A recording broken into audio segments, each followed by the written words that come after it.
When did I get here? When did I leave the dream behind? Where is the fire? This rabble's turned to ice. Goodbye to ripped jeans.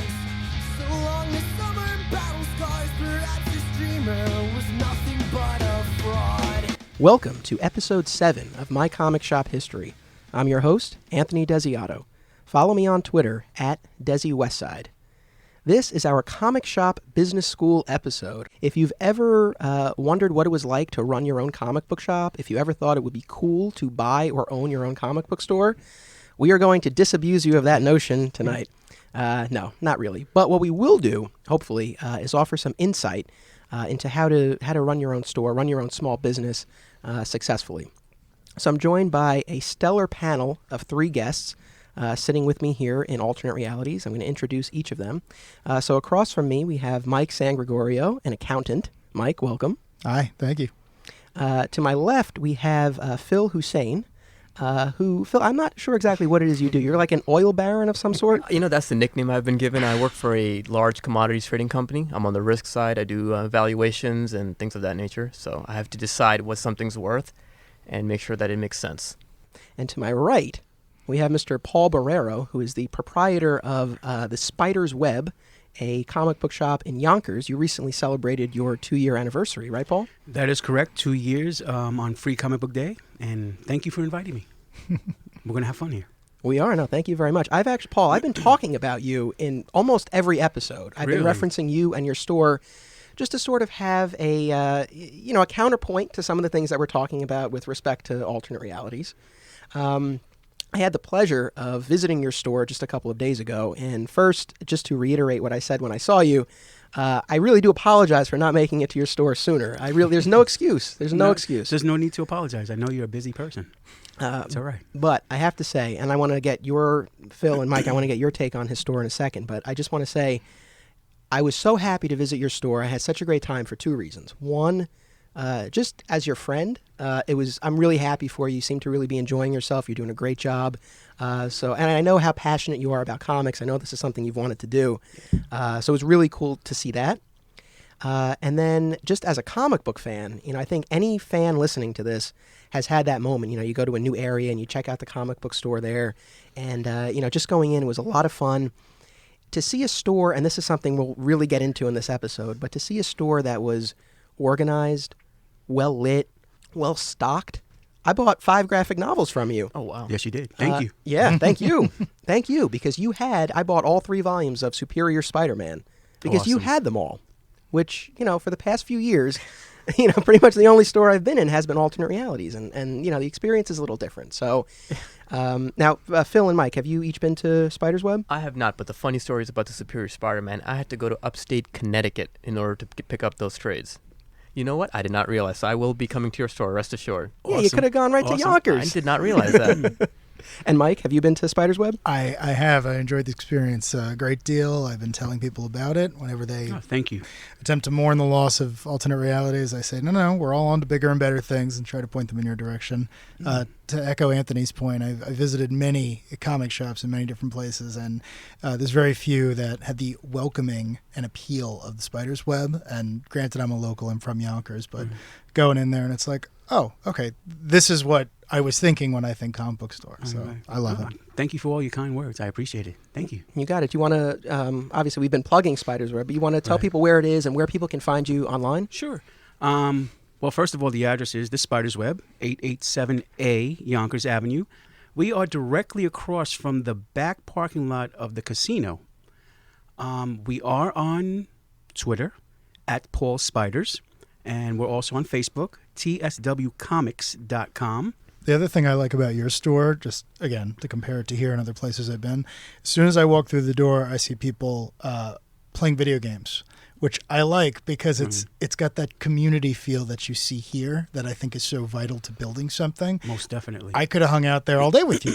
So Most just definitely. Play video games, watch things. It felt really immersive, and it didn't feel limited in any one way. Great. I'm glad your experience was good.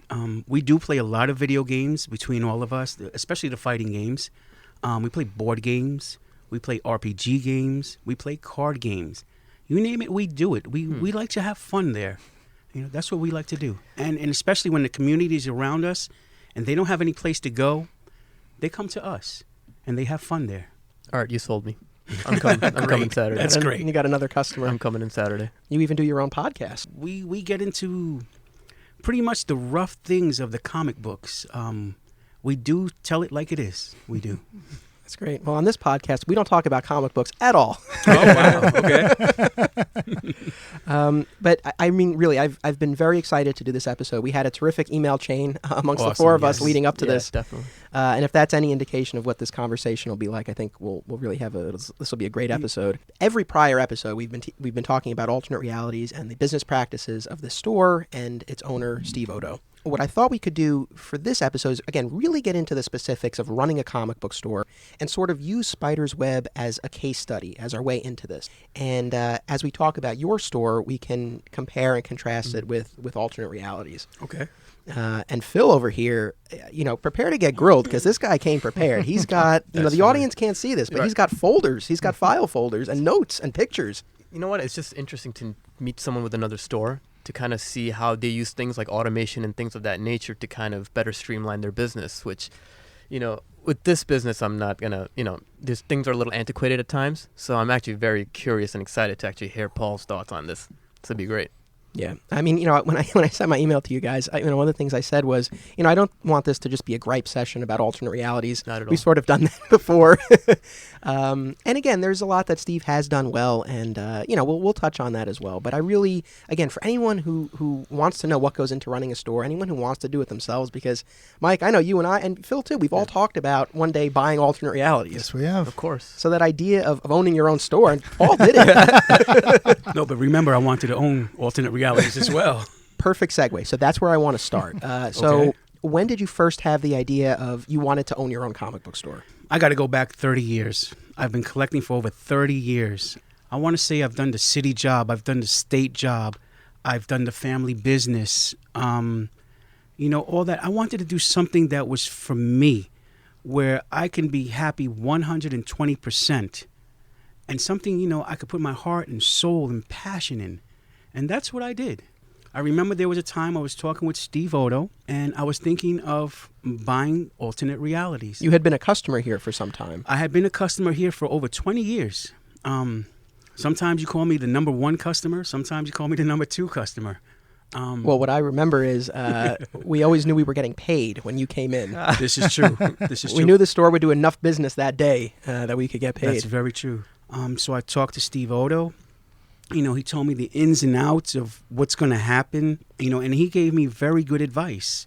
It took me a year and a half to come up with some type of plan to open a Spider's Web. I'm a person who likes to travel. So when I go to a state or a different, city or whatnot, I will always stop in a comic book shop. And I will look at their stock, look at their walls, look at their floors, look at their statues and the showcases that they had. Doing color combinations, things like that. I look at the customers. What are they buying? What piques their interest? And I would look at the workers or the owners of the stores. What do they do to their customers? It took me a year and a half just to do that part alone.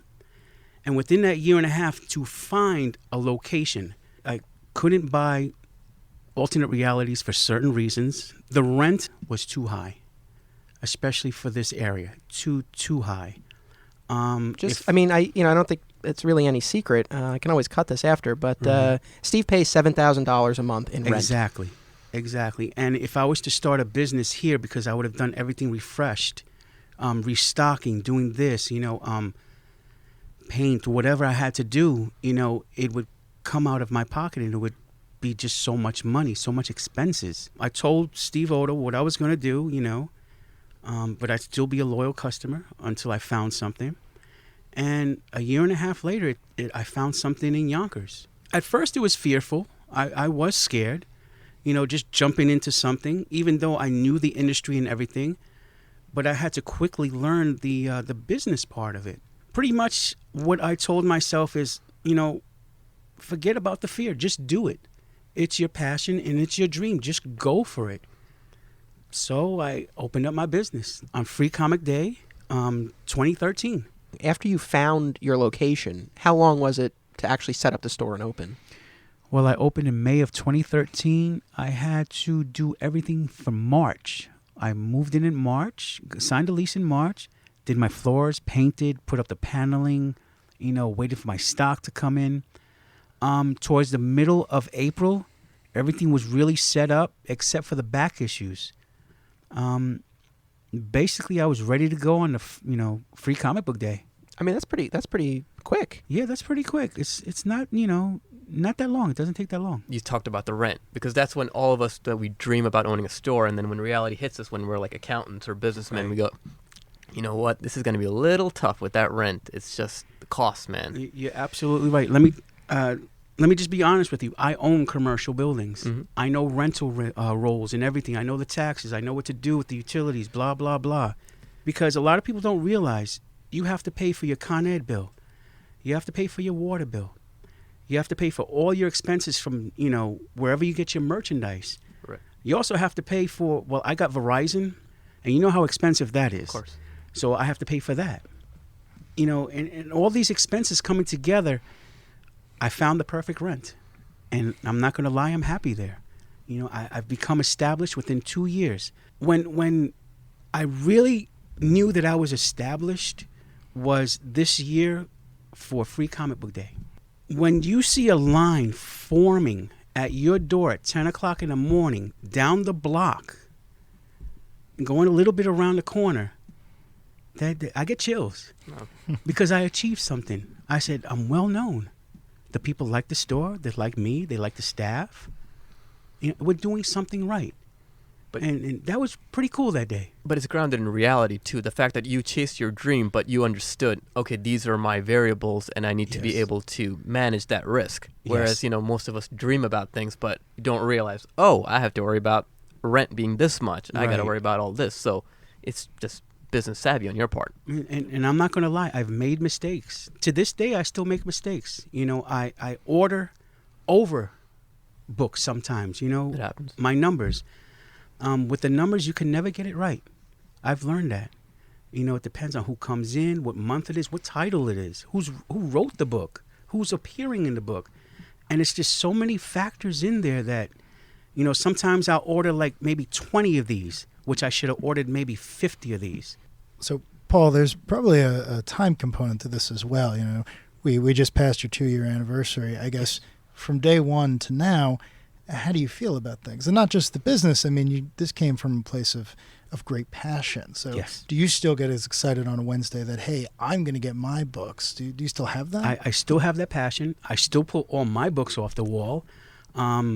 I am so way behind in reading my comics. It isn't funny. I'm probably like maybe 6 months behind in a lot of stuff. That's actually not that bad. Really. Not bad at all. But I am caught up on like Convergence, Secret Wars, a lot of DC stuff. So I'm caught up in a lot of that. Was there ever the idea of opening a second alternate realities location once it became clear that you wouldn't be able to buy this one? There actually was, but there would have been so many business legalities. Becomes a franchise. Franchise, copyright, taxes. Now you have to pay more taxes. Now you have to become a corporation. You can't become an LLC or whatever. There's a lot of things to consider when you're doing a franchise. And plus, there's a franchise tax as well. So it was considered, but then I said no, doing my own thing. Fair enough. Going back to the initial thought to buy this place, again, not trying to get you to criticize Steve, but Right. just again that business sense. For however long that was a consideration that you might take over this place. I mean, what were the sorts of things? Because I know you were doing some evaluation in your head from the start. Most definitely. So, what were some of the things that you were thinking you would change, and things that you would keep or expand on? Well, the first thing I would have done was change the whole front.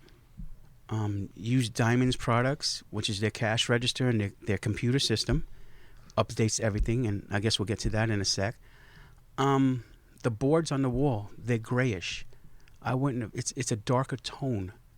And even though you have fluorescent lights, I would like it lighter so people can see.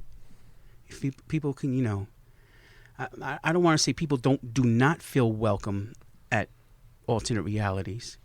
But, to me, a brighter store is more attractive to me. Like I said, when I was trying to figure out for that year and a half, my store, I guess my biggest example to use, and you're not going to like this, was Midtown Comics. I figured you were going to say Yeah. Midtown Comics, the That makes largest total sense. comic shop in the city, in Manhattan. Yeah. In the country, as a matter of fact. I went to all 5 stores. I went to the Joker's Child. Oh, in okay. Jersey. Yeah, in Jersey, right. That's another great store. St. Mark's. I went to places in Florida, Connecticut, Rhode Island, Maryland, California, you name it. I've seen all of it. All beautiful stores. But the one that really attracted me was Midtown Comics. For the simple fact because they had light wood, that color light wood on the walls, on the floor. And when the lights really hit that, you can see everything. And that's, I find that very attractive and appealing because you can find your books easier. You can look at the floor. It's nice and clean. That's just me. That's what I wanted to do. Something like that. What about like the openness of the store itself, where in the middle you have more space where people can walk around rather than just squirm around to try to find something? That's what I like about the store too at the Spider's Web because it's more open. In the front, if I need to put a table for an artist or a writer, I can do that. If the kids want to sit on the floor and read comics, they can do that. It's nice and attractive, and you don't have to squeeze by anybody. If you go towards the back where the graphic novels and trade paperbacks are, you don't have to squeeze by anybody. You just look up, everything's in alphabetical order by publisher or whatnot, and it's all there. It is all there. I mean, like I said, that was one of the things that impressed me the most because when I was working here at Alternate Realities, one of my tasks was keeping on top of our graphic novel library, trade paperbacks, making sure that, when we sold something, we took note of it, we restocked it if we had it in the back. Yeah, we would write it down. You're much more advanced than that, and I really want to talk about that point of sale system. Well, so do I. But with the trades, we would write down when we sell a trade, we restock it if we have it in the back, and if we didn't have it, Steve would reorder it. Over the past few, I don't want to say once I stopped working here that stopped happening, but over the past couple of years, whether it's a connection or not, over the past couple of years that really hasn't happened as much to the point where I honestly don't know if either Steve even takes note when a trade paperback is sold, and certainly things are not restocked with the regularity that they once were, to the point where again, I mentioned I came to your store, I bought all 3 volumes of Superior Spider-Man. Maybe we have volume 2 on our shelf here, maybe. And it's really hit or miss when someone comes in and they're looking for something. I was thinking, what kind of POS system can I have? And also I was researching Diamond Distributors at that time. And I noticed they had a cash register with a POS system. It's Windows-based. And they also have their own software. It was kind of expensive. It was. Can you say how much it was? I think I have an idea, but... $5,400. Okay. That's what I thought. And you also have to pay a yearly license, which is, I think, about $250 Okay. for the software and all that. But with that, you get, it's called Comic Suite. And with all that, you get all the support that you need. You can call Diamond. I have my own staff at Diamond. Not my own staff, but, my own support person. His name is Brad. You got a rep. Yes. And this guy has been phenomenal. Brad has been phenomenal. When I first got the POS system with Comic Suite, I had to take a little training with that. I had to do 2 to 3 hours a day with Brad. So you figure 4 days, you got like 12 hours right there. And that didn't cover everything. That just covered the basics. If, for example, a customer wants to buy a graphic novel, I have the scanner. I scan it with the laser, the handgun, and it pops up on my screen. Name and everything, blah, blah, blah, date, it was purchased, price. And after that transaction is done, I can look into the Comic Suite and see how many I have left. And that's pretty cool. And it'll pop up and say, hey, you have 0 left. You should reorder. So you're not using a Mead notebook to actually write everything down and then transfer into a spreadsheet? No, Possibly? that is a negative. Everything is computerized and automatic. I can print out my list. For example, on Wednesdays, like I said, I do everything on Tuesday, put out all my books. I print out from the Comic Suite all the customers who have, their series, their comic book series or a statue, a graphic novel.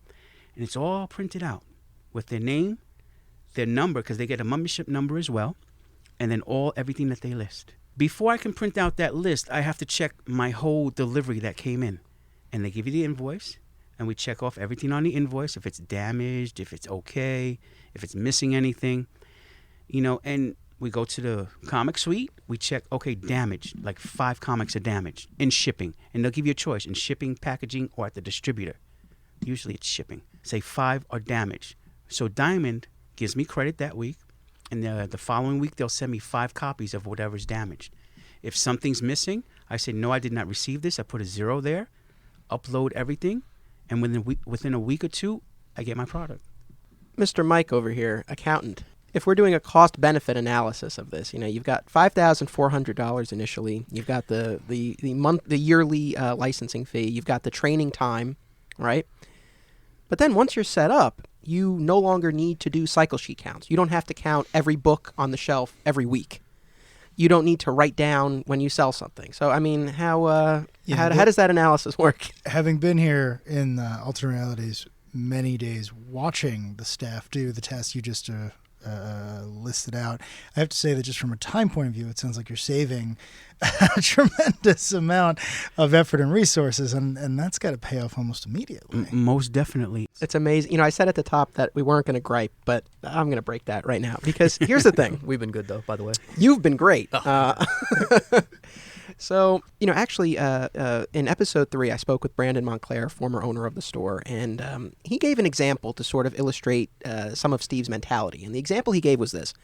If Steve ordered 20 copies of the Watchmen trade paperback, with his discount, he pays $10. It retails for $20, right? If he sells 19 of those, he's made his money back. He's made a profit. He's so far ahead. If he has that one copy left, Brandon said he wouldn't sell it for less than 10, which is what he paid. I would actually counter and say he would be very reluctant to sell it for less than 20 for the retail price. He is very mindful of how much he paid for something. And again, not even just how much he paid, but what the retail is. And I really would argue, and I would stand by this, that that's what he considers the value and the worth to be. What's interesting, though, is that he doesn't seem to be taking into account time. Time is money. Space is money. In that same episode with Brandon, he talked about how he calculated how much it costs for an action figure to occupy space on the wall. So you have all of these other factors, and it seems like Steve is focusing on that. But, your life sounds a lot easier than his just by virtue of the fact you have this system. If you want to get into the comic book shop business, it's not a hobby. It can get expensive very, very, very fast. I'll just throw out a figure for you. When I first opened up the Spider's Web, I opened up in May. I knew I had to have all my orders 2 months before, and I had to do all that, and I had to do it consecutively, the months ahead. I had to order all the graphic novels from them. I had to get bookshelves. I had to get back issue bins. I had to do my floors. I had to do the walls where everything can hang up. Basically, when I first started out, no lie, painting everything, get the correct lighting, $100,000. Wow. That's actually more than I thought it would cost to start up your own store. Basically, what I wanted to do, and like I said, my model was after Midtown Comics. I wanted every comic book in the shop. Marvel, DC, Image, Dynamite, IDW. Any type of independent comic that I could get my hands on that I think the people would be interested in, that's what I did. But there's a difference here. You are marketing your books based on what you think people are going to buy, and there is no conflict of interest of what you like. See, unfortunately, that could be a problem in this store, where basically the owner might have a niche hobby in terms of 60s and 70s books, and unfortunately your back issue, your trades are basically that inventory. Right. So you need to understand what the market is thinking and build your inventory on that, and not... That's when I was first starting out. That's a learning phase for me. You have something, off the top of my head, IDW, the Max. You want to try it out. So for the first issue, you would get 10 to 12. My lowest bid would be 8 copies of that issue. I see how that month goes. And just a side note, in the comic book suite, it tracks all the numbers that you have. So you sold this for this week. You sold 2 copies this week. You sold 1 copy that week, and then you see you purchased 12 copies, at whatever tier that you're at, but yet you're left with 6 copies left. Okay, 6 of them are gone. Now that's where you have to play with your numbers. So in the beginning, and it's still a learning process for me too. In the beginning, okay, I lost money, throw them in a dollar bin. You know, or what I also do is I donate them to the Shriners Hospital for children. So like 2 weeks ago, they picked up all my dollar books, and I donated them to the children.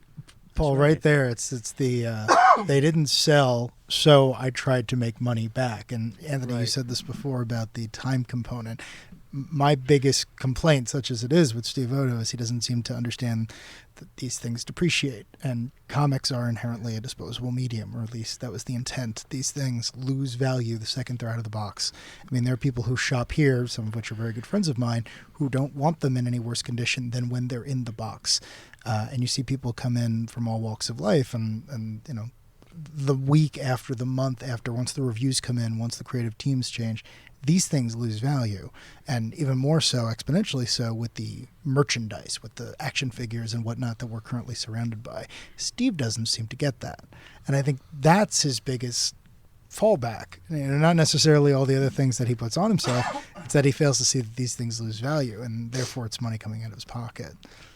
Yeah, Phil? Like, for example, when you said that, you know, you bought 12 copies, 6 sold, you're not going to try to double down on the next issue and try to order 12 again. You realize, okay, this inventory sells, maybe I'll do 7. You know, if I know I can sell 6, I can maybe do 1 or 2 extra copies.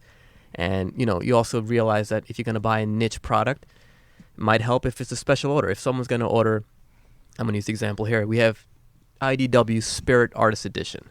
That book's $150. This store has 2 copies. I can understand the first one, I'll give it a pass. A customer ordered it, they flaked out. But the fact that we have 2 copies, that's tough, man, because even the Marvel Heroes cover, which is a much more high demand, is $125. You know you can sell that, but you have 2 of this. And unfortunately, Steve, I'm sorry I got to say this, it was used as a coaster for a broken cash register. And my problem with that one was, I have the pictures here too, but we'll do that later. Yeah, Phil brought photographic evidence. Because to me, as you know, being in the business world, you try to, I mean, we deal in millions of barrels of oil. You know, it's a fungible product. You got to move things around. Inventory, you got to move your inventory around. You got to do things like that. To me, it was upsetting because he was using it for a broken cash register that you could throw out any time. I'm still trying to figure out why he didn't do that. And for him, it was a win because he finally decided to throw the cash register out, and he dug in deep into the tray, and he found a quarter. And he was very happy about that. And to him, that was a win. And I'm sitting there going, yeah, but it was sitting on $300 worth of inventory, man. If ever there was something that sums up Odo, I think that might be it. Wow, I'm speechless. Wow. Phil just held up a I'll post these photos on the Facebook page when I release the episode. But Phil is holding up a photo of these glorified coasters, these two IDW books upon which the register is sitting. $150, yes. So if somebody wants to purchase that at my store, it's a special order automatically. And there are only 2 people in that whole store that get one. Sometimes me, and there's 2 other customers. Now, there are a few things have been touched on that I want to follow up on, and I think this is so interesting. So, one of the things, Paul, you talked about how you do, you are still a fan. You're reading a lot. You're behind on a number of things, but it seems like the big event books you keep on top of. Right. How much of that is you as a fan, and how much of that is you as an owner who needs to know what's going on in the books? It's very passionate for me because I still have my love for comics, graphic novels, whatever to do with comics. I'm going to say 80% is it's for me to make sure that, I enjoy myself. I still want to enjoy my comics. And I pull my stuff every Tuesday night, put them on a counter. And I get a big pile. You remember how those big piles I get? I remember, yeah. I pull 3/4 of my wall. I still do that. Leave them on the counter for the morning, Wednesday morning. When Wednesday morning comes, I scan each one and I pay for my comics. I still pay for my comics. Even though it's 50%, I still pay for them. The other 20% that I read for is because customers ask me questions. And me, I should know about all these big titles that are coming out. What to recommend. Because people come into the store and say, hey, what's Secret Wars about? Do you think I'll like it? Well, and I tell them what it's about. I ask them, you want spoilers? They say, yeah. This is what happened, and this is what's going to happen. And then I direct them to other comics that they like. So, I have to know that for the business as well. But for me, the majority percentage is I still love my comics. I still have the passion for it. And that's why I think that I still have that store. Because my heart, soul, and passion is still in that store. No, it sounds like it for sure. And, Phil, following up on your point about, ordering what you like versus ordering what the demand is from your customers, I always go back to this example because, I think it's a perfect one. It sums up a lot about the store in my mind. So a few years back, the creative team of Mark Miller and Steve McNiven did Civil War for Marvel. Huge event, sold incredibly well, hugely popular. Shortly after that, they did an arc on Wolverine, arguably one of Marvel's most popular characters, maybe second only to Spider-Man. So they did this Old Man Logan story for Wolverine. Paul, you liked it, Paul? That was very good. I did enjoy that one. And I'll never forget, Steve ordered exactly the same number of copies for part 1 of Old Man Logan as he did the month before. And I think I still remember the number. I think it was 66. We sold out very quickly. And it seemed to me like that's the sort of thing it's one thing when you have an unknown quantity, like everyone sold out of Walking Dead and Y the Last Man. Those early issues are so hard to come by because they were unknown creative teams, unknown quantities. No one knew what they were going to be. But when you have something like that, a hot creative team, a popular character, a limited event storyline, how do you not order 100 copies of that? Well, that's very difficult to predict, number one, even though it's a great creative team. Number two, what I've learned is with the Diamond system, Marvel are the only comic book company that does not take back their comics. DC does, Diamond does, and it depends on the amount of copies that you order. Well, it seems like you're somewhat in agreement with Steve then about erring on the side of being a little more conservative. Most definitely, because like I said, every week you're learning something. I'll take the independent titles that I order. I order number 1, maybe 12, 15 issues. If they like it, they like it. Everybody grabs a number 1 issue. Number 2 comes along, I'll order the same amount, maybe 15 copies, and see how that goes. Now, if only a fourth of those of that issue is sold, I know not a lot of people like it. So for the third issue, to try it out a little more, I'll probably get 6 copies. And if those direct 6 copies do not move on that third issue, I don't get that title anymore. That's how I test the water. I'm losing money, of course, but I could put them in a dollar bin. And if it doesn't sell in the dollar bin, then I donate them to a library, a children's hospital, or whatnot. It's hard to lose money like that, but yet, there's a codicil where you can make it a tax write-off for that as well. And it helps out the business a little bit. Do you have a real-time inventory system? So, for example, if I were to come in and say I'm missing the last 3 issues of this series, could you tell me if you had them on hand? From a customer's perspective? Yeah. Most definitely. See, I think this is interesting because you put the money at the beginning of the process. You made an investment. I mean, that's right. I made a leap. The term comes from. But as a result, you're refocusing your resources. Like we had someone come in here on Free Comic Book Day ask for very specific issues of a very popular book. They were asking about Amazing Spider-Man and Superior Spider-Man, and I would think that those are things you should have because it's been everywhere. And we had them, but we couldn't find them. And as a result, we had to send the person to Barnes & Noble's, I mentioned your store, to places online because the guy really wanted to read it. And I'm thinking it's more important to get this guy to come back maybe a couple of months and buy something new. But if he can't get his back issues, why would he bother? There's an abyss within the store where, but it's funny, but it's not funny. So, Steve has the new books on the wall. They come out, they go on the new wall. They're there for about 3 months. Then they come down and they go somewhere. Trade paperbacks. He orders them. The new trades come in on Wednesday. He puts them on the new rack. And then when that week is done, they go on the shelf. If he has an extra copy, it goes into the abyss. Again, I say abyss. There are overstock systems and back issue bins in place, but it seems, and as you guys have witnessed, more often than not, again, we know that it's in the store somewhere, but it can't be located. It's kind of troubling because everything is done alphabetically. So in theory, this shouldn't be so hard to find.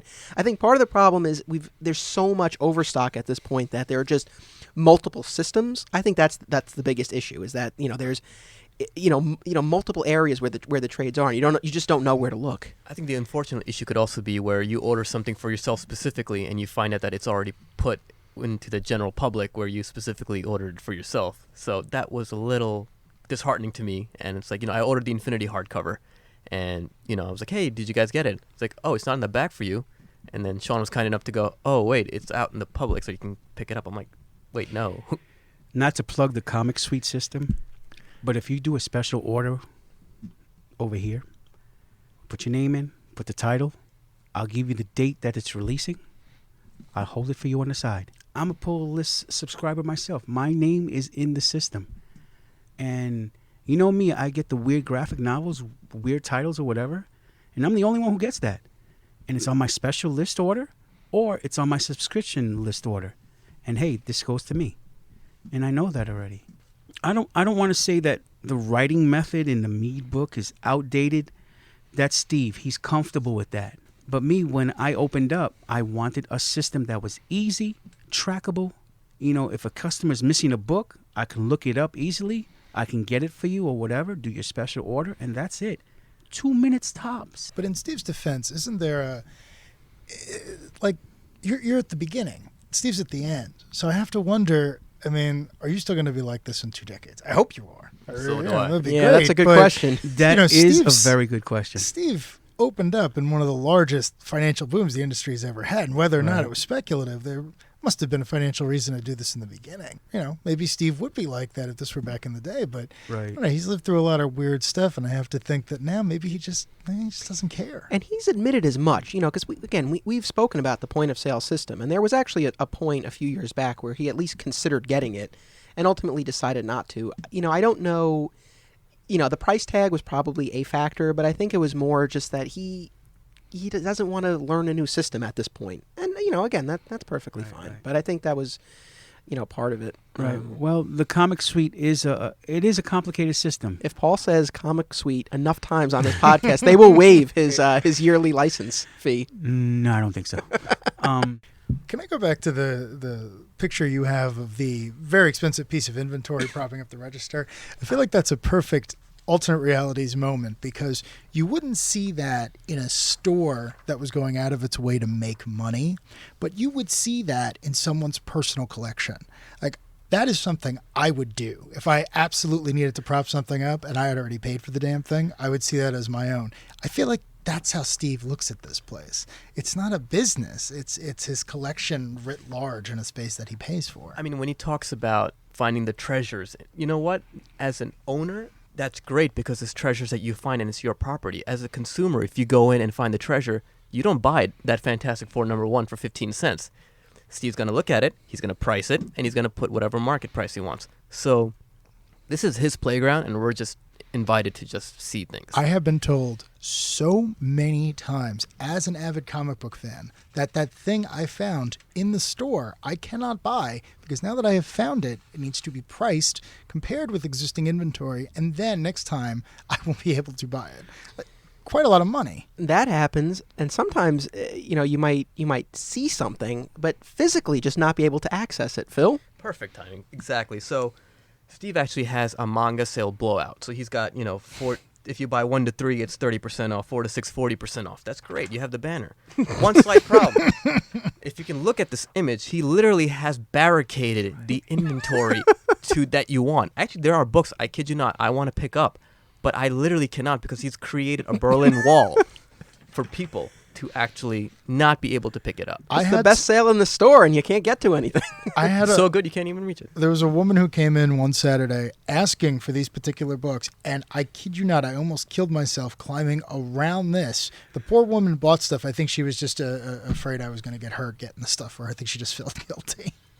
I want to jump back to Old Man Logan for a second, not to harp on that, but one of Steve's reasons for not ordering more of that issue is he said, well, customers didn't tell me that they wanted it.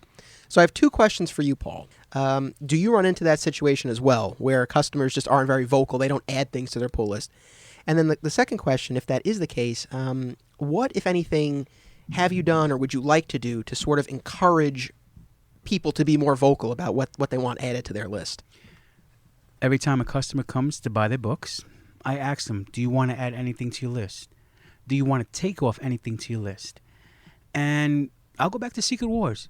If Secret Wars is not on your list and I think you're going to enjoy it, I think you want it, I'll put it in your bag. And you know who I learned that from? I learned that from Steve Odo, because he used to do that to me all the time.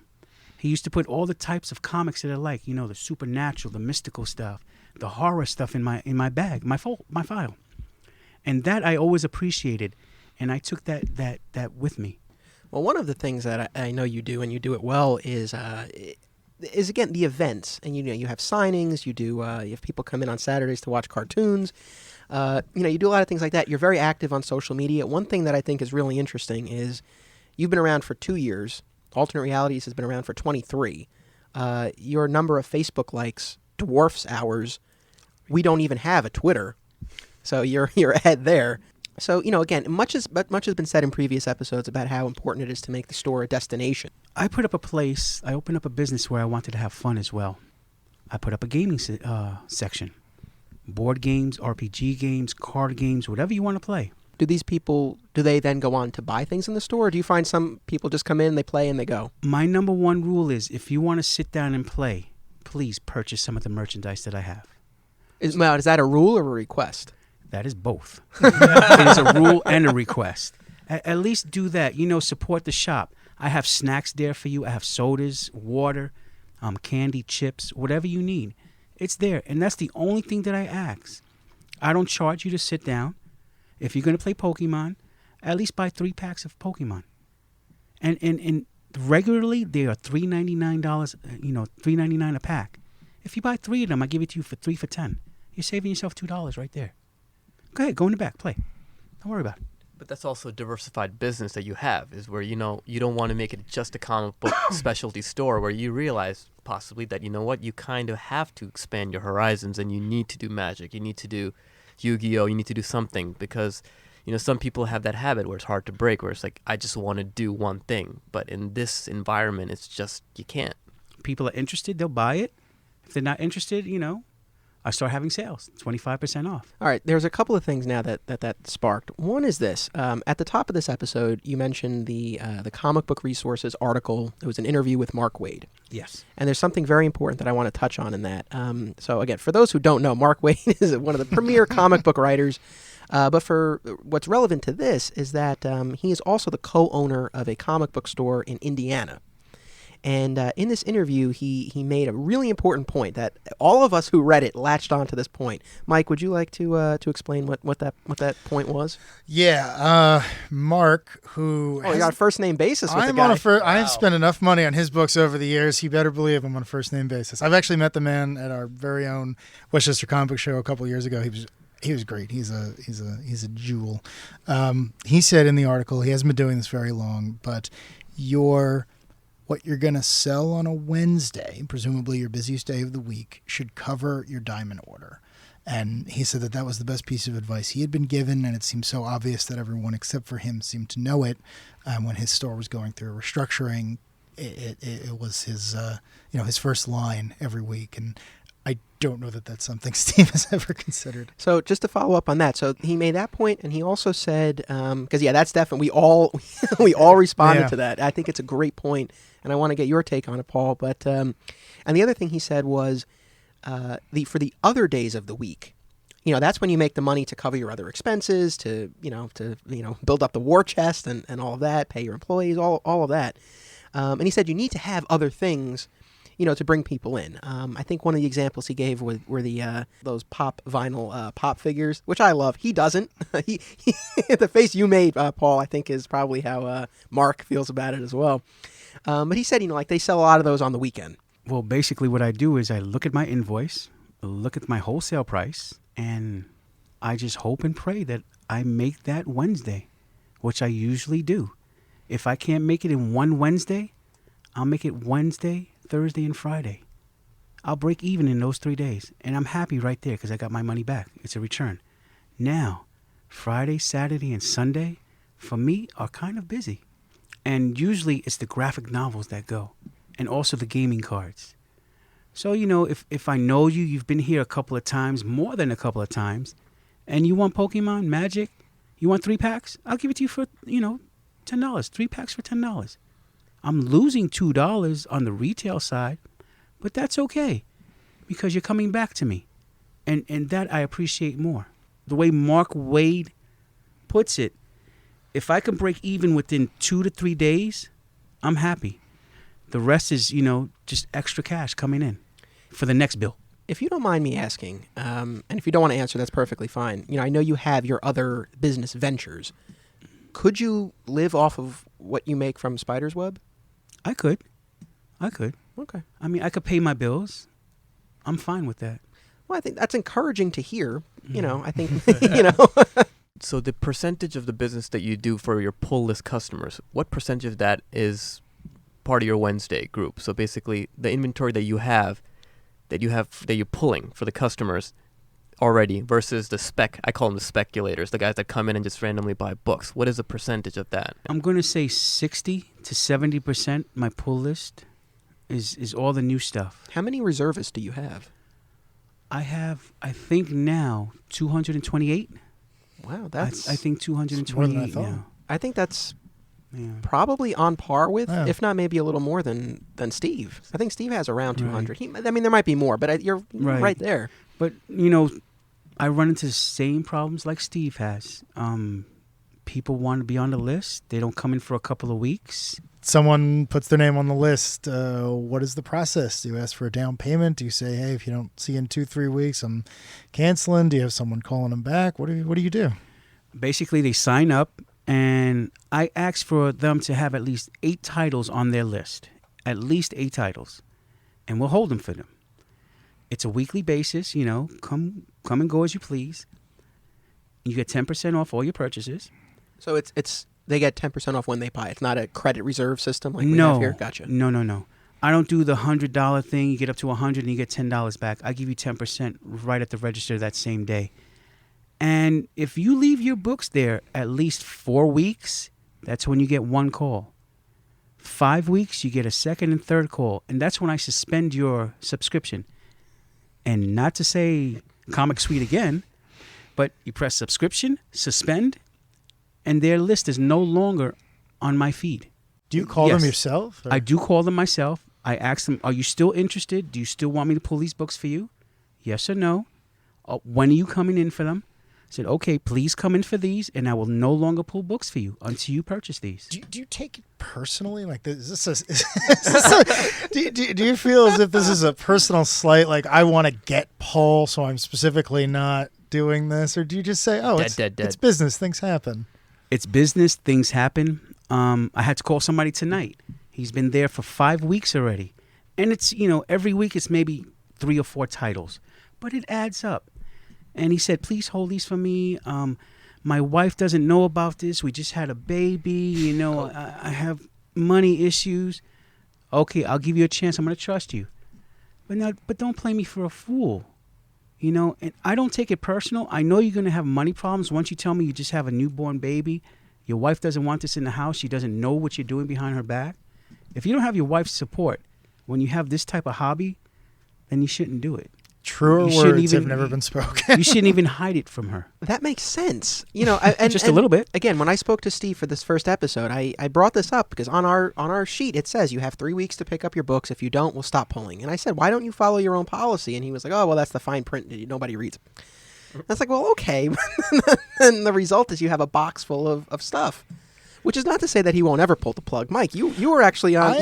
Your file was canceled. I am guilty of this. So am I. I started a new job. I was working around the clock, and coming to this place, as much as I love comics, was not on the top of the list when sleeping or seeing my fiance was an option. So, yeah, a couple months probably went by, and I didn't even have the 8 required. I had maybe about half of that, but it adds up. And then one day I did come in, and it was like. It was as if I had, burned down his house or something. Were you given any? I mean, did he call you? No, I wasn't contacted. I wasn't reached out, and he could have done so very easily. It was just no. This not only did this not happen, but I'm not talking to you anymore. It was the weirdest thing. I don't take it personal. I understand life steps in. You have problems. That's it. Yeah, that's one of my gripes. Yeah. Well, no. For as much as we might call into question some of Steve's business practices. I mean, a number of his gripes are legitimate. I think maybe the way he handles them could be done more efficiently in many of the ways that you're describing. I mean, it's perfectly reasonable. You announce a policy, you follow your policy, period. He announces a policy and doesn't follow it. So, that leads to issues. Along similar lines, as far as delinquent customers. So you have the customers who ask you to pull books and then don't come. Do you also run into situations where someone will ask you to order a statue for them, and then they don't come in and pick it up? And if that happens, or I guess even before that, do you require a deposit? I don't require a deposit if you're doing a special order. For the simple fact is, diamond distributors can allocate things, or they can be pushed back, the date or whatnot. So I don't ask for a deposit. If it comes in, I call you. And I have been very fortunate up till now that if I ordered you a statue or whatever, a hot toy, a sideshow collectible, the expensive items, they have come in. I've been very fortunate. I think because I'm up front with them, because the first thing that they ask is, do I need to leave a deposit? And I honestly say, no, you don't have to leave a deposit, because I don't know if it's going to be allocated, or the date, might be pushed back or whatever, or they might cancel it altogether. So, when it comes in, I'll give you a call. I'm being very blessed, and it's been very positive for me. I haven't run into any problems. Now, I mean, I'm happy that that's the case. If that changes, would you continue to adhere to that policy, or do you think you would start to require a deposit? If it happens once, shame on me. Twice, that's when I'm going to start taking deposits. Well, I think the issue with Steve is he has the honor system too much, like he puts too much emphasis on it. If you remember in the podcast, he had mentioned when he went to Japan for a year, he actually came back and bought all a year's worth of books. Right. So he feels that, because he's that loyal to the store, that, people should be the same way. Unfortunately, life doesn't work that way, but he still clings to that notion that, if I'm that honest of a customer, so should everyone else.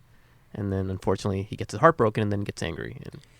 And I mean, look, again, just to offer a balanced view, I think a lot of his attitude, it can backfire and lead to problems, as we've been discussing. But at the same time, I mean, there's a degree, again, that trust, that honesty with the customers. Clearly, he has cultivated, except for the customers who screw him over, a loyal customer base. And he has fostered this community here. So that's, certainly something he's done well. I mean, I do respect him. I do appreciate the fact that he's so trustworthy. But at the same time, look, it's a business first and foremost. You got to look at it that way. But it's not. That's the problem. Like, it's easy for us to say it's a business because we see a store and we see expenses and we see all the things you have to do. But he's never looked at it that way until things go wrong. Like, I've never heard him speak about this place as if it were a business. He always speaks of it as if it's his clubhouse, as if it's... I've seen him have conversations with random people who I've never met before for hours on end. And at no point in there is the expectation that you're going to buy something, you're going to do something for me.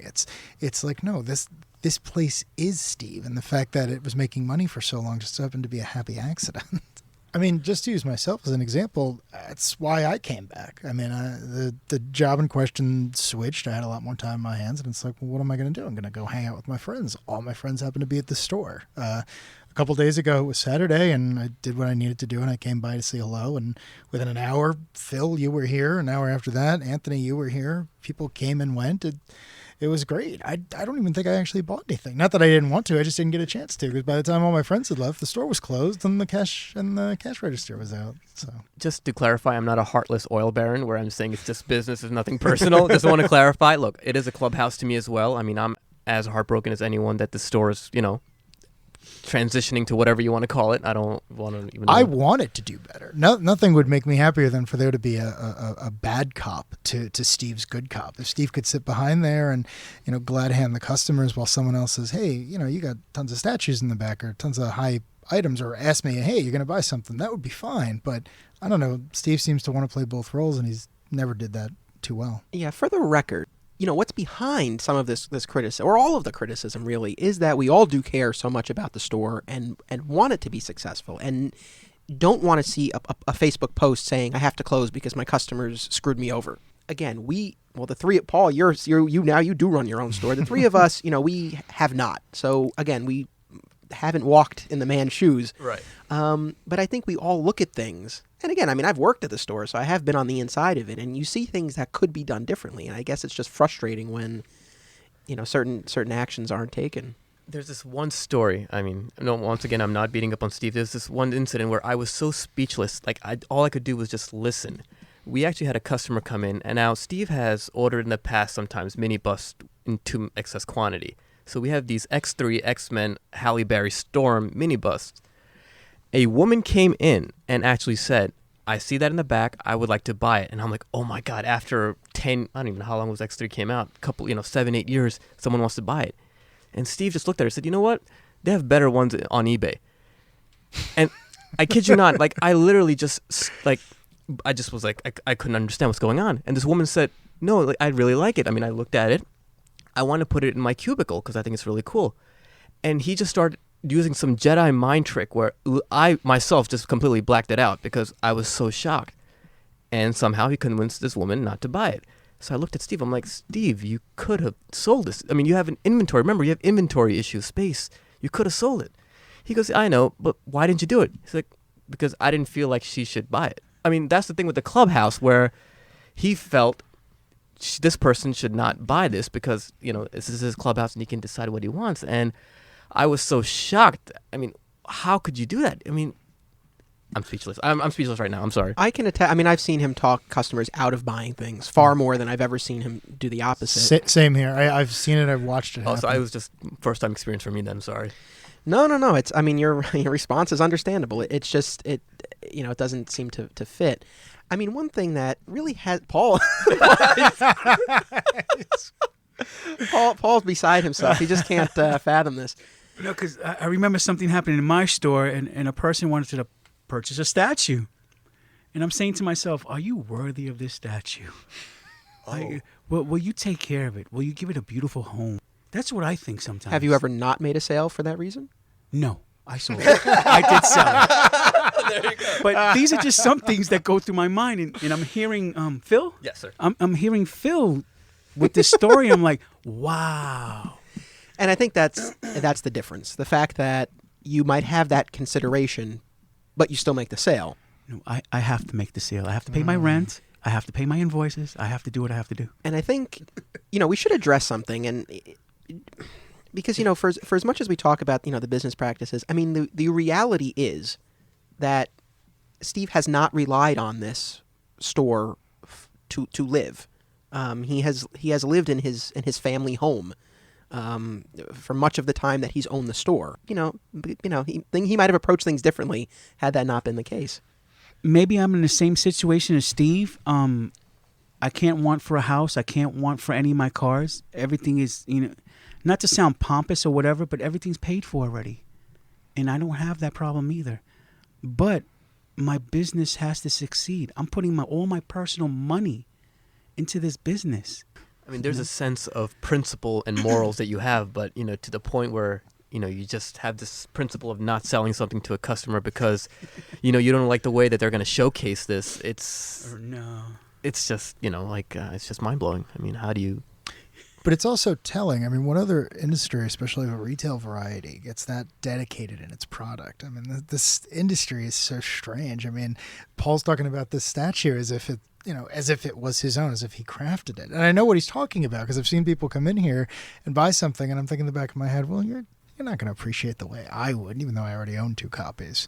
So it's like, that's something you only see in comics. Right. I mean, you'd rather let it collect dust for 7 years rather than to sell it to someone. It's for me, it's a very hard pill to swallow, but maybe that's just me. Well, to follow up on that, so we spoke of the overstock at Alternate Realities. In addition to what's actually in this physical space, Steve also has a storage space at a warehouse where he houses yet more overstock. Paul, you have a very small back room area in your store, correct? That is correct. I do not have a storage room, a storage facility, however you want to call it. So I have a closet. So everything you have store related, it's in that store. It's in that store.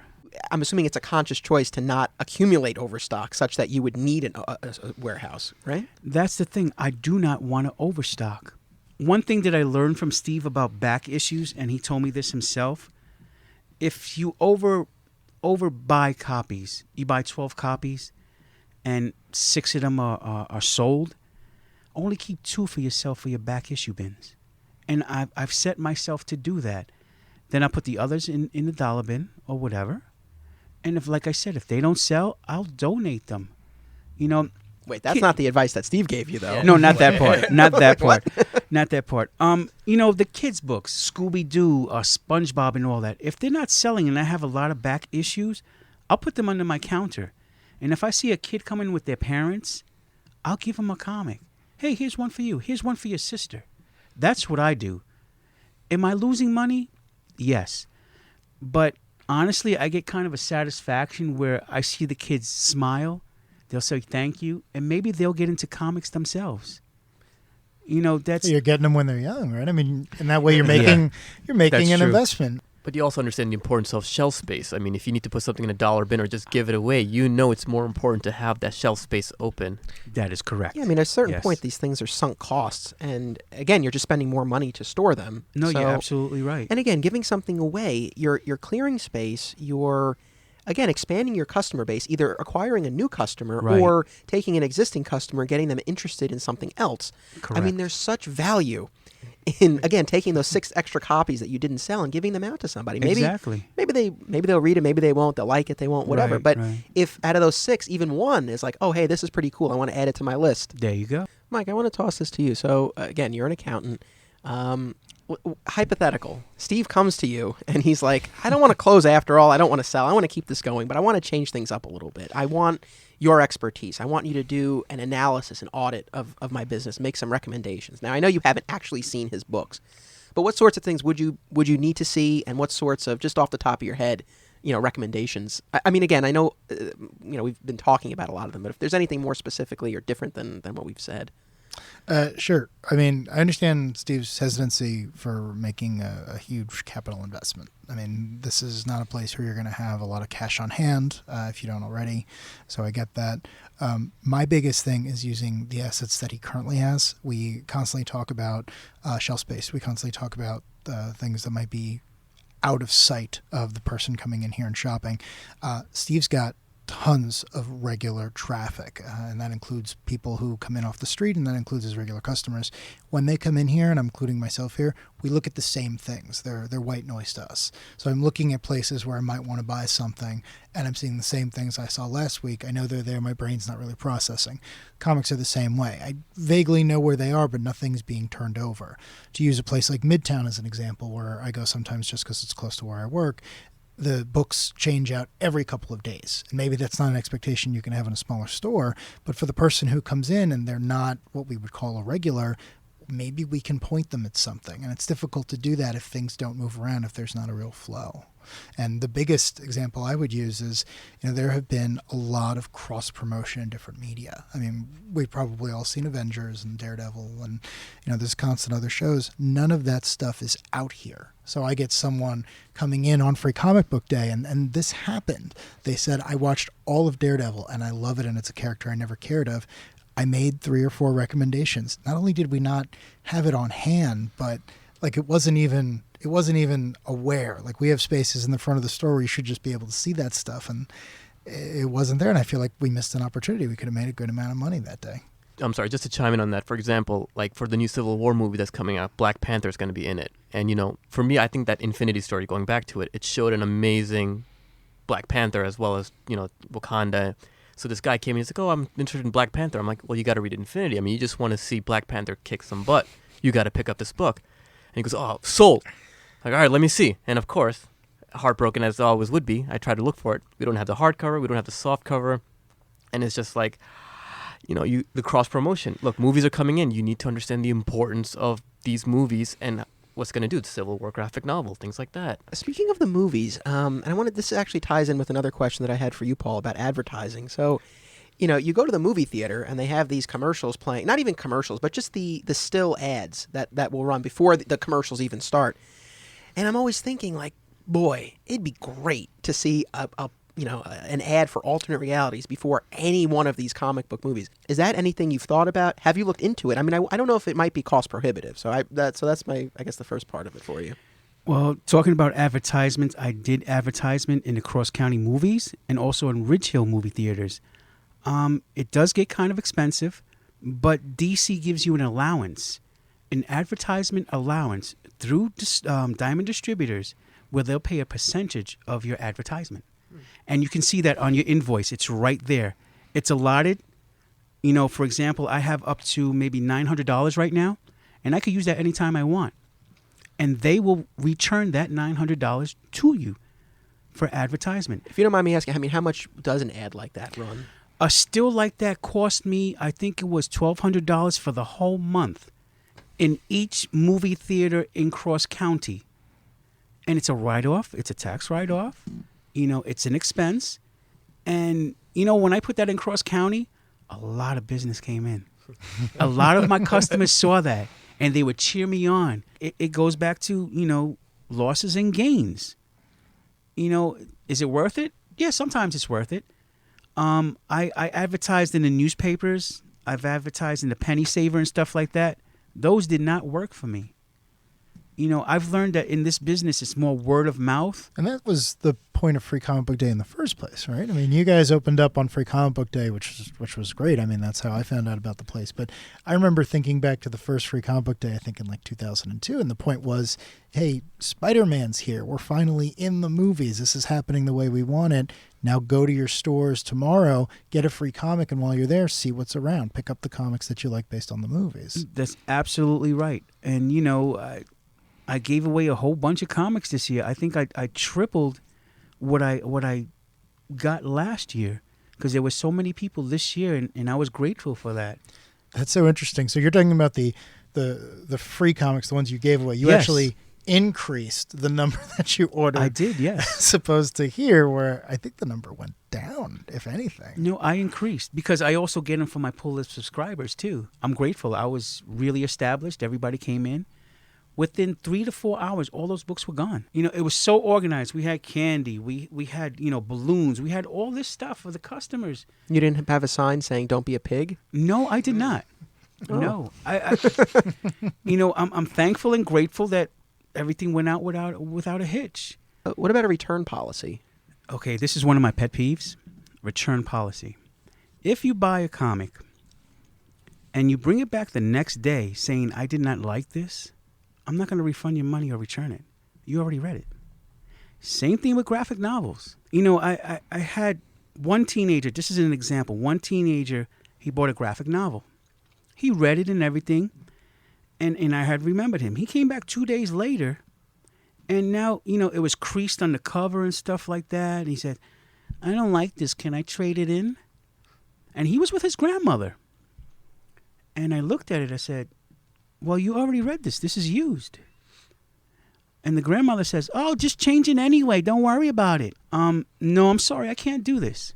On my front counter, it says no refunds, no exchanges. You know, that's a game that people like to take a chance with, and I don't like that game.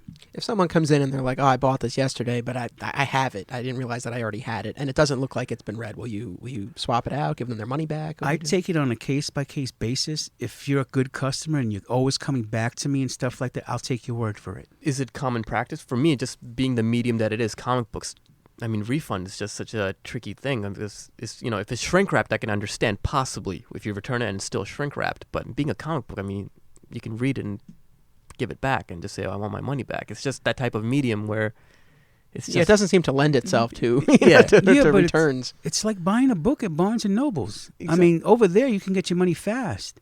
But this is now a collectible. Once it leaves my store, it's in your hands. But yeah, no refund, no exchange. No, that's ridiculous. It really is. No, it makes perfect sense. What about haggling? Do customers try to get a better deal out of you? And how do you respond when they do? Because I mean, you know, I talked about this on another episode, but this was always a pet peeve of mine. And it's one of those things where, I said this in another episode. It's like, you don't go into Best Buy and bring up a DVD and be like, it says 20, but I'll give you 15 for it. On the other hand, you know, just the nature of this, you know, small business, it sort of lends itself to that. So I get why it happens. But so, yeah, how does that come into play at Spider's Web? I'll tell you honestly, my prices are negotiable. Statues, you know, action figures, trades, and all that, except for the new comics that are on the wall.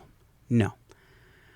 When people come in and try to haggle, they try to haggle like comic book men or porn stars. You know those TV shows? And I told them, no, this is not like this. It's not. people come in to sell their comics to me, they'll have like, for example, Amazing Spider-Man 300. I want $1,000 for this. And that's what I do. I laugh. I mean, is it I laugh. slabbed? I mean, is CGC? No, not even slabbed. Oh, great. No bag and board or anything. In a plastic bag. Is it signed by Todd McFarlane? Not even signed. Okay. Creases. The spine is all messed up. Oh, well, I saw this on Comic Book Men, and they were selling it for like $5,000, but I just want $1,000. No, this is not Comic Book Men. I'm sorry. See, the general population doesn't know that the Comic Book Men, and I'm not bashing them or anything, or porn stars, but they're scripted. Speaking of buying collections, again, I think, using alternate realities as an example, Steve does buy collections from time to time. And usually he's looking for stuff from, the Silver Age or older. The later books he will rarely purchase. But when he does purchase a collection, it often doesn't go out for sale right away. And in fact, often a lot of time passes. So what sort of turnaround time are you looking at when you pick up, whether it's a single issue or a collection or whatever it is? How fast do you get that out? If I buy somebody's collection, I bag and board it, put it in a top loader, and it's on the wall within 10 minutes. The only reason why it will not make it to my wall if I'm missing something from my own personal collection. Phil, I want to ask you a question similar to what I asked Mike. If Steve turned to you and said, Phil, I need, what can I do? What can I do in the store? What sort of advice would you have for Steve? I mean, he's got to be able to accept using eBay. I mean, I'm not sure why he hasn't been able to do it. Maybe he said he just time constrained, etc. But it's just that the inventory he has. I mean, I have anxiety just given the fact that he's got this niche taste, and how do you get rid of it? I mean, I just need to literally sit down and think it through, and some sort of deep discount. I mean, you got to move space. I mean, you have action figures that have unfortunately been sitting for years and years and years, and space is important. Speaking of sales, you've mentioned having sales, but more specifically, how often do you do sales, and how deep of a discount will you offer? I try to do it at least once a month on a weekend, 25% off everything in the store except for the comics that are on the wall. Does it hurt when you have a sale? Because I feel like that's Steve's approach to it. He doesn't like to have sales, and rarely not. I mean, I can't say rare. How often would you say, Mike? How often would you say Steve will do a sale? I think he has sales, but they're always under duress. It's always as if he's doing you a favor, even if you get people in with a sale and you end up selling them a great deal of material. It never seems like it's something to be happy about. I think the problem is that he has so much sunk cost in inventory where he should do a deep discount just to get rid of them, because the sunk cost has been realized years in advance. I mean, that's the problem. I have to wonder what Steve in 1992 or something, like how different that guy would be from Paul sitting here. Like, did he have the same idea of just getting it out the door and whatever, and just the passage of time and the industry in general has kind of worn him down? It's funny you say that. So Kevin Halstead, who's one of the Alternate Realities co-founders, he reached out to me over Facebook about this podcast, and but he actually posed that very question. He's like, I wonder what 1992 Steve would say about the store as it is now, because when they opened it, the idea very much so was to have a place that's organized and neat and easy to find everything. So, I'm sure, that's certainly a factor. I mean, I think, Paul, your approach in general, is different. But yeah, the fact that you're 2 years in versus Steve, who's 23 years in, I'm sure, that comes into play as well. My only criticism is you don't bag your trade paperbacks. Honestly, in the beginning, and I learned this from Steve, I did do this because people would come in with Butterfingers, peanut butter all over their fingers or whatever, touch them, do this, do that. After a year, everybody learned. So what I did was, and this was last month, I took off all the bags. Wow. And I did all that. But in the beginning, I learned it from Steve. I bagged everything. That's one thing I am with Steve on that. I do like the trades bagged. But it's funny, I can't think of any other stores that I've been to where they bag the trades. What have you guys found? The ones I've been to in upstate Connecticut, pretty much just, you can flip through it. It's easier. It's a little bit of restriction when it's bagged and board, because then the tape comes off and you're like, oh, God, the tape is half off, and then you got to fix that. Yeah. And that too. If the bag is on it already, and what I've learned, they're going to take it off, they're going to open it and flip through it. The customer wants to flip through it and check it out. You know, I've really been having a debate with my personal collection at home where it's like I bag them. Oh, wow. I bag my own trades. And recently I was like, this is stupid. Why am I doing that? Oh, you do it too? Oh, you do it? Oh, Do you never mind. really? All right. So wait, Paul and I bag. Neither Phil No. and Mike, you don't? I don't even bag single issues anymore. I don't care. Neither do I. If it's not signed or if it's not old or rare, like I bought a couple of variants because I was really into the multiversity. It doesn't even get boarded anymore or Do you- bagged. In retrospect, are you happier that you just opened your own store versus taking over an existing one? Or if you could do it again, do you think you would have preferred taking over something that was already set up?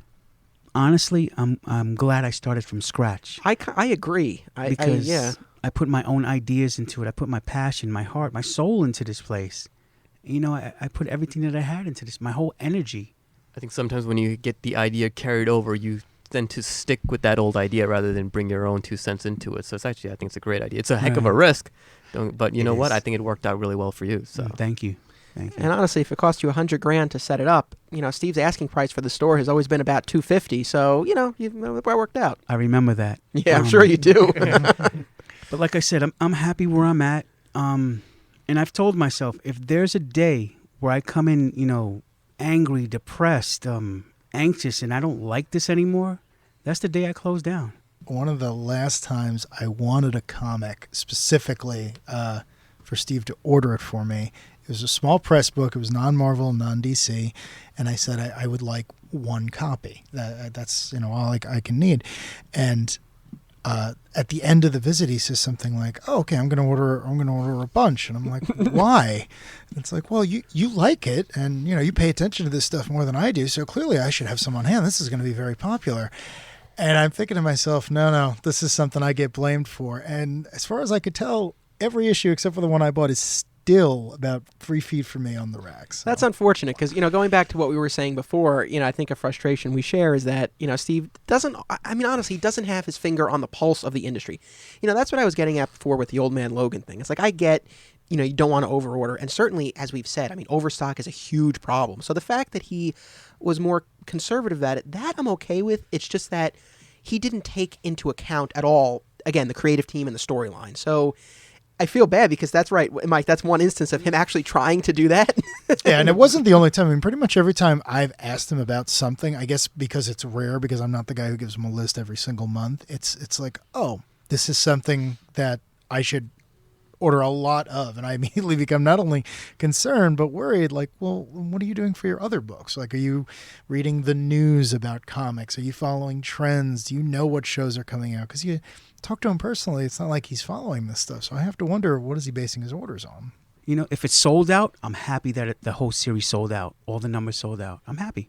you don't have the regret. Oh, if I could have ordered more. Yeah. That's yeah. actually, you know what, that brings up a question. So, I mean, I feel like in my head, the ideal is to have one copy left over, because that means you sold really as many as you possibly could, and you have one left. Right. So is that the goal, or it's just they're gone, you're happy? They're gone. I'm happy. All right. Well, on that note, gentlemen, I really thank you all very much for participating in this episode of My Comic Shop History. Thank you. I had a blast. I think maybe I just want to run a comic book shop. I don't know. Well, do you? I mean, after this entire conversation, would you buy this place? Would you open a new one? I mean, what are you doing? Think about it. Honestly, when I started working here as a high schooler, I mean, I think the dream was to one day buy the store. After working here for a little while and seeing what goes on behind the scenes and talking to Steve, that enthusiasm kind of went away. Now, with the store, as Phil said, transitioning, whether it closes or it's sold, it kind of comes up again of like, would I even try to do something to keep the store going, myself? I think if I had the enthusiasm and the passion for comics that Paul has, that I used to have, I think I would at least seriously consider it. But I really don't, and I think that's what would kind of keep me from it. I mean, certainly the community aspect would be great. I'd love to keep it going in that sense. But, I don't think I have the passion for comics anymore. But from the business point of view, it kind of is something I would want to sink my teeth into, because just talking with you guys here, again, I feel like a store, I mean, Paul, your store is an example of this. I mean, a comic book store can be run well, run successfully. I mean, I can't say there's no interest, but would I actually pursue it? I don't think so. Paul's store is a success story. If I would looked at him as a model, I would think differently. But looking at this store, I look at it as, this is a supplemental business. I do it just as a hobby, as a clubhouse. Then it's fine. But, I think listening to his story, you kind of get a little bit more of a confidence boost and saying, you know what? Yeah. There is possibility. Well, I always said, Phil, I was like, if you ever want to take some of that oil money, right, and you and I go into it together, we get a manager to hire to run the day-to-day stuff. And I always thought about it. No, same here. I mean, I don't know if Mike, yourself. My fear is comics are my number one escape. I love them. I'm obsessed with them. And I don't know if I had to look at them from a business point of view, I am afraid I'd come to resent them. And that's always a concern of mine. I see the way Paul's been. It's like, oh, maybe I have it completely wrong. I don't know. That's something about myself that I worry about. Like, I'm going to wake up one day and be like, oh, God, I can't stand these things. Imagine if you put yourself on a pull list and you get 50 to 65% off all the time. And you can order anything you want without any problem. I think we've both been using the wrong model, which is Steve, because we look at how disillusioned he's become, that we don't want to become that, but then we look at this. I know. I'm looking at Paul and this it's ray like, of sunshine. I mean, come on. I think it's it's probably different for everybody. Right. And I think our mutual friend Rich Roney has said this before, and it's it's difficult to take something that's your hobby and make it your job. Yeah. You've done it, and I'm sure plenty of other comic shop owners still have that passion for comics, but I think it can be different, and it's probably different for everyone. At this point in the game, it's not a job for me. Like I said, if I come in one day and I don't want to do this anymore, angry or whatever, that's the day I close. Well, if that happens, just give me a call. I'll come in. I sure will. I sure will. If you can provide health benefits, I'd do it now. Well. All right. Anything else, gentlemen?